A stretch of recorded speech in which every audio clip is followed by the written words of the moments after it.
जी, अस्सलाम वालेकुम। उम्मीद है कि आप तमाम दोस्त खैरियत से होंगे और वीकेंड अच्छा गुज़र रहा होगा। जुम्मे वाले दिन मार्केट की क्लोजिंग इतनी बुरी नहीं थी। सिर्फ़ 241 पॉइंट्स मार्केट ने निकाले। आईएमएफ के हवाले से कुछ अफ़वाहें चल रही हैं कि आईएमएफ ने कुछ जो है वो बात की है जिसकी वज़ह से शायद लोग ये समझ रहे हैं कि जो हमारा स्टैंड बाय एग्रीमेंट है उसमें कुछ मसला बन जाएगा, ये पैसे हमें नहीं मिलेंगे।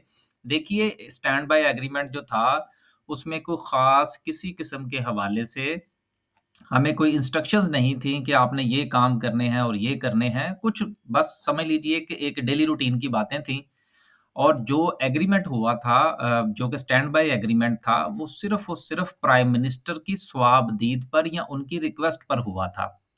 और जो लोग जो हैं वो इन चीज़ों को नहीं जानते या जिनको इस चीज़ का प्रीवियसली एक्सपीरियंस नहीं रहा कि ये इमरान खान साहब के दौर में भी ऐसा हो चुका है और ये प्राइम मिनिस्टर की इज़्ज़त दी जाती है, प्राइम मिनिस्टर को इज़्ज़त दी जाती है किसी भी मुल्क के, चाहे वो छोटा मुल्क हो या बड़ा हो। तो एक तो आप इस सेंटिमेंट एक तो आप इस बात को थोड़ा-सा समझें कि ये एग्रीमेंट किसी टर्म्स एंड कंडीशन की बुनियाद पर नहीं था। लिहाज़ा वो आप परेशान ना हो, वो ठीक है अमेरिका की तरफ से कुछ बातें हुई हैं, कुछ और मामलात हैं, उस पर अगर वक़्त मिला तो हम एक अलहदा-सी वीडियो बनाएँगे।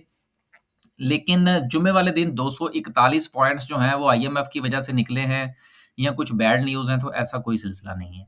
देखिए, सबसे पहली बात तो आप ये समझने की कोशिश करें जो हम रोज़ाना की बुनियाद पर डिस्कस कर रहे हैं कि देखें सर इंडेक्स जो है वो 40,000 से उठता है और वो 50,000 पे चला जाता है।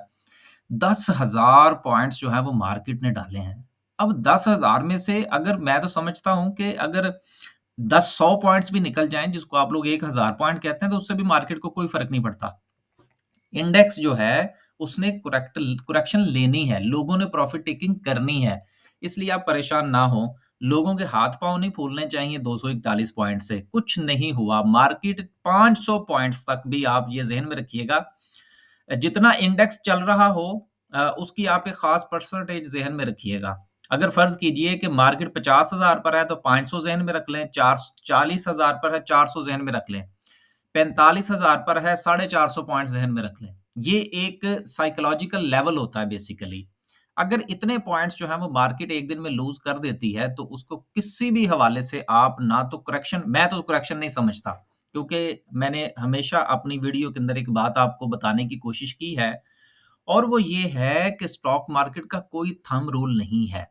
आपने प्रीवियस हिस्ट्री की बुनियाद पर, मौजूदा हालात के मुताबिक और अपनी ऑब्ज़र्वेशन के मुताबिक आपने स्ट्रैटेजी बनानी है और उसके मुताबिक आपने चलना है और यही स्टॉक मार्केट है। स्टॉक मार्केट की सबसे जो अच्छी बात है वो है ही ये कि ये 2 जमा 2 4 नहीं है। अगर ये 2 जमा 2 4 होता तो फिर ये फ़ॉर्मूला बन जाता और अगर ये फ़ॉर्मूला होता तो फिर लोग जो हैं वो अरबों-पति हो जाते 2 जमा 2 4 करके। नहीं, ऐसा नहीं होता। एक ही शेयर मैं इसकी आप छोटी-सी बात यहाँ पर चूँकि वीकेंड है, थोड़ी-सी वीडियो लंबी हो जाएगी। जिस तरह आप यूँ समझ लीजिए कि फ़ॉर्मूला नहीं है। एक ही शेयर 2 लोग खरीदते हैं, एक जैसी स्टडी बनाते हैं, एक जैसे फंडामेंटल्स देखते हैं, एक जैसे टेक्निकल्स देखते हैं और दूसरे दिन एक बंदा शेयर बेचकर निकल जाता है और दूसरा जो है वो उस अपनी ट्रेड को कैरी ऑन करता है। क्यों? अगर ये 2 जमा 2 4 का फ़ॉर्मूला हो तो फिर दोनों को फ़ॉलो करना चाहिए। यही यही खूबसूरती है इस बिज़नेस की। तो बेसिकली आप बिज़नेस की नोयत को समझिए। आप मेरी वीडियो देखें, किसी की भी वीडियो देखें, उससे 2 जमा 2 4 का अगर आप फ़ॉर्मूला बनाने की कोशिश करेंगे, तो यकीनन आपको नुकसान होगा। आप सिर्फ़ वहाँ से अंडरस्टैंडिंग लें। दूसरा आप यूँ समझ लीजिए कि वीडियो देखने का मकसद ये होता है कि चलें आपको ज़्यादा अख़बारात ना पढ़ने पड़ें, न्यूज़ चैनल्स ना देखने पड़ें, कंपनीज़ के रिज़ल्ट्स जो हैं वो सारे ना देखने पड़ें। तो 10 मिनट की, 15 मिनट की मेरी वीडियो देखें, 10-15 मिनट की किसी और की वीडियो देखें, तो आपको एक ओवरऑल थोड़ा-सा ओवरव्यू मिल जाएगा कि मार्केट की क्या सूरत-ए-हाल है। देन आप अपनी स्ट्रैटेजी बना लीजिए। तो बेसिकली हम भी वीडियो के अंदर यही चीज़ डिस्कस कर रहे होते हैं कि आपको ओवरव्यू दे रहे होते हैं। लेकिन अगर आप इस ओवरव्यू को कोई डिसीजन समझ लेंगे, तो यकीनन आपको कोई फ़ायदा नहीं होगा। तो 250 पॉइंट्स जो मार्केट ने निकाले हैं, बिल्कुल परेशान होने वाली मेरे नज़दीक तो कोई बात नहीं है। हाँ, अगर आपको परेशान होना तो आप ज़रूर हों। मैं हमेशा अपनी वीडियो में ये बात कहता हूँ और बाय की कॉल तो मैं देता नहीं हूँ, कि गुज़ारिश ये है कि हमारी वीडियो जो है वो सिर्फ़ एक ऑब्ज़र्वेशन होती है, ये हमारी अपनी राय होती है, जो हम आपके साथ डिस्कस करते हैं इस सोशल मीडिया के प्लेटफ़ॉर्म के ऊपर। तो ये हमारी वीडियो है, हमारी ऑब्ज़र्वेशन है, इसमें नफ़ा और नुकसान हमारा है। हम क्या समझते हैं कि कौन-सी चीज़ अच्छी है, कौन-सी चीज़ किस लेवल पर बाय करनी चाहिए, इंडेक्स जो है वो क्या कहता है। एक बंदे के नज़दीक 250 पॉइंट का निकलना करेक्शन है, मेरे नज़दीक ये करेक्शन नहीं है। तो बेसिकली डिफरेंस ऑफ ओपिनियन आपके सामने आ जाता है, जिससे आपको फैसला करने में आसानी होती है। तो उम्मीद है कि ये आज जो एक चीज़ मैंने आपको बताई है कि अगर 50,000 का लेवल हो और पॉइंट्स ऑफ पॉइंट्स निकल जाएँ, तो इसको करेक्शन नहीं कहते। ये सिर्फ़ प्रॉफ़िट टेकिंग होती है। तो उम्मीद है कि इससे आपको कुछ फ़ायदा होगा। अब आगे चलते हैं।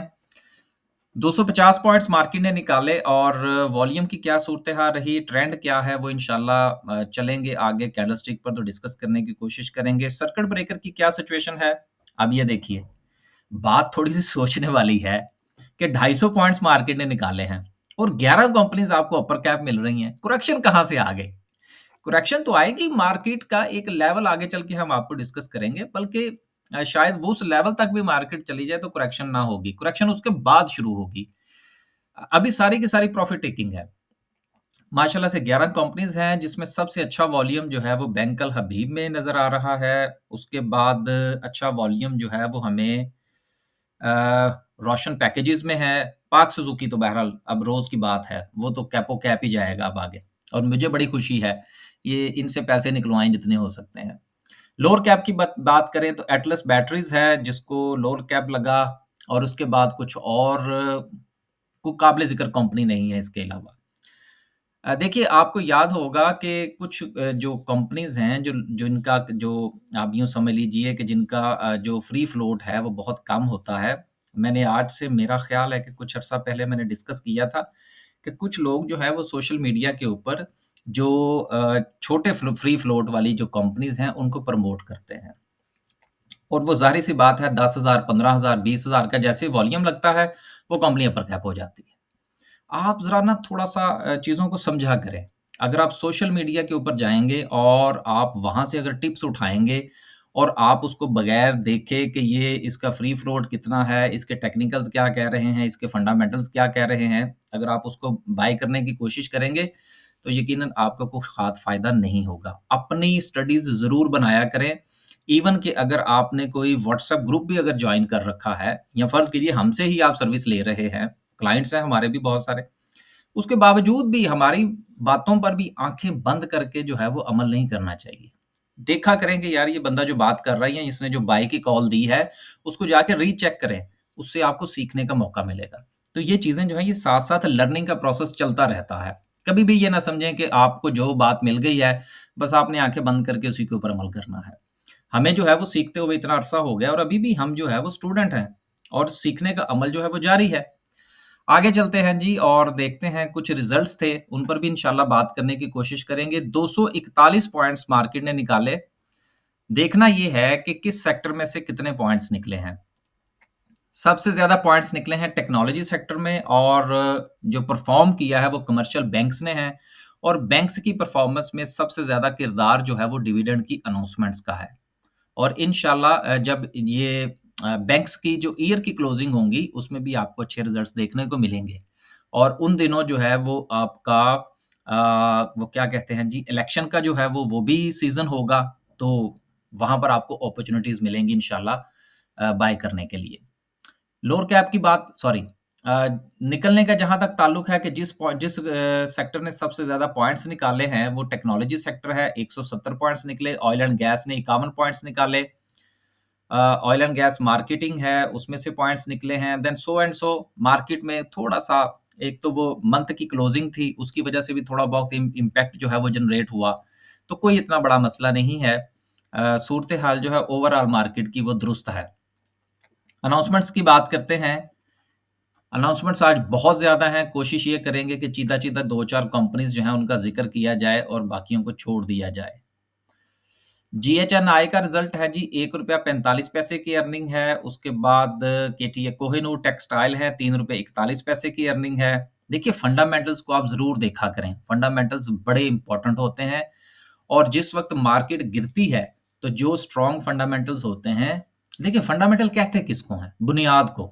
सीधी सी सिंपल सी बात है कि जिस बिल्डिंग की बुनियादें अच्छी होंगी, ज़लज़ला आने पर वो बिल्डिंग थोड़ा-सा सर्वाइव कर जाएँगी। सिंपल सा एक फ़ॉर्मूला ज़हन के अंदर रखें। लिहाज़ा जिनके फंडामेंटल्स अच्छे होते हैं, एक तो वो शेयर गिरते कम हैं, लेकिन फ़र्ज़ कीजिए कि अगर वो गिर भी जाएँ, मार्केट के ओवरऑल जो परसेप्शन है, उसकी बुनियाद पर, तो फिर भी वो शेयर्स जो हैं, वो आपको डिविडेंड की सूरत में इतना दे देते हैं कि आप सर्वाइव कर जाते हैं। इन चीज़ों को आप ज़रूर मद्देनज़र रखा करें कि एक शेयर जो है, वो ₹450 का है।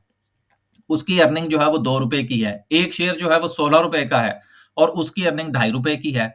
तो इन चीज़ों को मद्देनज़र रखा करें कि आपने पैसा किस शेयर के अंदर डालना है, ताकि आपको परेशानी का कम से कम सामना करना पड़े। आगे चलते हैं। आगे चलते हैं जी, उसके बाद ईएफयू जनरल इंश्योरेंस है, ₹4.85 की अर्निंग है और ₹1.5 का डिविडेंड दिया है। बहुत अच्छी बात है जी, हम तो डिविडेंड वाले शेयर्स जो हैं उनका रिज़ल्ट ज़रूर अनाउंस करते हैं ताकि लोगों को भी थोड़ा-सा फ़ायदा हो और उनको भी आइडिया हो कि किस शेयर में उन्होंने जाना है। जीएचजीएल है ₹1.40 की अर्निंग है, प्रीमा है 14 पैसे की अर्निंग है। प्रीमा के ऊपर जो है वो हालात आजकल ख़राब हैं क्योंकि चौधरियों के ऊपर जो है वो बुरा वक़्त आया हुआ है। लेकिन ये बुरा वक़्त कितने अरसे तक रहेगा?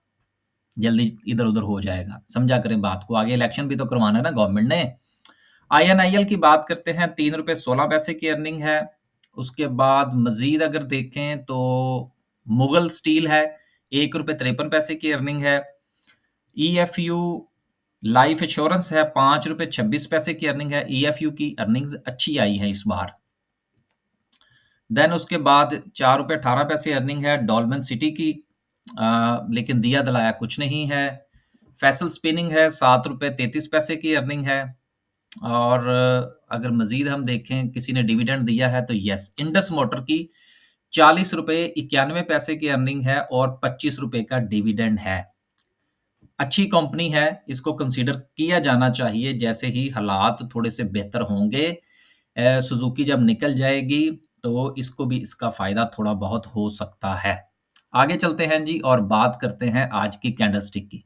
सबसे पहली चीज़ जो आप ये देखिए कि जब तक जहाँ जो अब देखिए मैं आपको अपनी राय देने लगा हूँ। जब तक मार्केट जो है वो सस्टेन करती है, कहाँ तक? 49,500 तक। अब देखिए, मेरे नज़दीक जब तक मार्केट 49,500 से नीचे नहीं जाती, अब मैं समझता हूँ कि वो करेक्शन नहीं होगी। अब ये मेरी एक अपनी राय है। अब इसके दरमियान में जब तक इंडेक्स जो है, वो प्लस या माइनस रहता है, तो वो एक जस्ट डेली की बुनियाद पर 200-400 पॉइंट्स का प्लस होना और 200-400 पॉइंट्स जो हैं वो उसका माइनस होना कंसीडर होता है। मैं ये समझता हूँ कि जब तक मार्केट 49,500 से ऊपर ट्रेड करती है, मार्केट का सेंटीमेंट पॉजिटिव रहेगा। मार्केट को में जो भी सिचुएशन बनती है, अगर मार्केट में से 500-700 पॉइंट्स निकलते भी हैं, तब भी वो प्रॉफिट क टेकिंग ही कंसीडर होगी। हाँ, अगर मार्केट में लेवल जो है वो 49,500 का टूटता है, देन वो करेक्शन जो है वो बनेगी और देन उसकी जो नेक्स्ट सपोर्ट बनेगी, वहाँ पर बाय बनती है। एक चीज़ तो आप ये ज़हन में रखिएगा, मैं आखिर में एक बात और डिस्कस करता चलूँ कि बाय जो है, मैं आपको अपनी स्ट्रैटेजी बताने लगा हूँ। क्या बाइंग जो है वो करेक्शन के दरमियान करनी चाहिए? बिल्कुल नहीं करनी चाहिए। अब ये इन दिनों अगर मैं ये कह रहा हूँ कि जी सिचुएशन जो है वो इतनी बुरी नहीं है, तो मैं क्या कर रहा हूँ? मुझे जो शेयर्स अच्छे लग रहे हैं, मैं उसमें बाइंग कर रहा हूँ। क्योंकि मैं ये समझता हूँ जब तक इंडेक्स जो है वो 49,500 से ऊपर ट्रेड कर रहा है, करेक्शन नहीं है। ये जस्ट प्रॉफिट टेकिंग है। यहाँ से मार्केट के बाउंस बैक करने के चांसेस हैं और ये इस रेंज बाउंड में से मार्केट निकल जाएगी। लेकिन अगर मार्केट जो है वो 49,500 से नीचे जाती है, देन मैं बाय नहीं करूँगा। फिर मैं नेक्स्ट सपोर्ट का इंतज़ार करूँगा क्योंकि वो करेक्शन हो रही होगी। जब मार्केट करेक्शन के फ़ेज़ में होती है, तो फिर जब तक करेक्शन मुकम्मल ना हो जाए, तब तक बाइंग का इंतज़ार करना चाहिए। ये मेरी स्ट्रैटेजी है, जो गलत भी हो सकती है, जो मैंने अपने एक्सपीरियंस की बुनियाद पर सीखी है। लिहाज़ा मैं ये समझता हूँ कि इस फ़ेज़ के अंदर जहाँ पर मार्केट इस वक़्त मौजूद है, ये प्रॉफ़िट टेकिंग का फ़ेज़ है। लिहाज़ा यहाँ पर आपको प्रॉफ़िट टेकिंग जो है, जब लोग करें, आप भी करें, देन शेयर्स जब नीचे आएँ, तो बाइंग बनती है। लेकिन अगर 49,000 से मार्केट गिरती है, 49,500 से, देन मार्केट के अंदर करेक्शन जो है वो शुरू हो जाएगी। और जब वो करेक्शन होगी तो वो करेक्शन जो है वो रफली कंप्लीट होगी 47,000 के करीब, कि मार्केट में से तकरीबन को 15 से 200 से 2000 पॉइंट्स निकलेंगे तो मार्केट की जो है वो करेक्शन मुकम्मल होगी। तो बेसिकली ये लेवल्स होते हैं मार्केट में, मार्केट का सेंटिमेंट होता है, जिनके साथ साथ आपने मुल्क के हालात को भी मद्देनजर रखना होता है, डॉलर की प्राइस को देखना होता है।